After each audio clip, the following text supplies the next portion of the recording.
Pinaghandaan na ng mga bus terminal sa lungsod ng Dagupan ang posibleng pagdagsa ng mga pauwi at bibisita sa lalawigan pagsapit ng ikatlong linggo ng Disyembre. Ayon kay Terminal Master Melchor Lopez, ang isang bus company sa lungsod, inaasahang papalo ng 50 to 60% kaysa sa normal na bumabiyahe ang uuwi sa probinsya. Dahil dito, nakahanda naman ang bus company na magdagdag ng ilang unit na bus upang mapuna ng pagdagsa ng mga babiyahe maging ang pagsisiguro sa kanilang kaligtasan. Tiniyak ng mga ito na mayroong inspeksyon at maintenance sa mga bus bago ang bumiyahe upang maging ligtas sa mga mananakay. Samantala, nakapag-apply na ng special permit ang ilang bus company sa Land Transportation Franchising and Regulatory Board para sa karagdagang units na babiyahe ngayong buwan ng Disyembre. Kasama mo mula rito sa IFM Dagupan, ito si Idol Matthew Pacheco, Tatak IFM.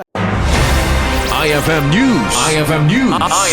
IFM News.